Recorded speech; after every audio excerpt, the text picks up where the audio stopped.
Hello friends, I'm Shelly and you're watching Shelly Info, yours informative channel. Today we are going to learn about rhyming words.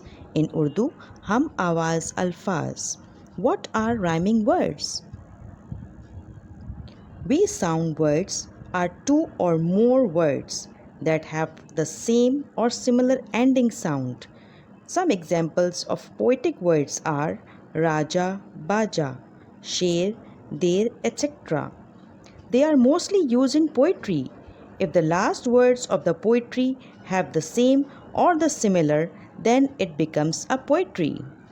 Let's take an example of a poem, Machli.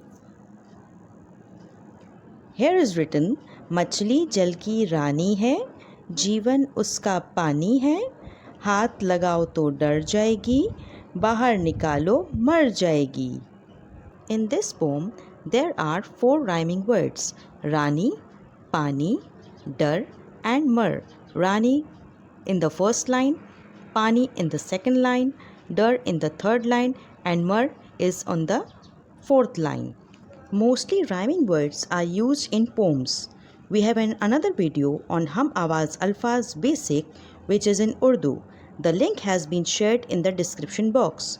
So, I hope you would like this video and understood rhyming words and their functions. See you in the next video. Till then, Allah Hafiz and please don't forget to subscribe to our channel. Thank you. Bye-bye.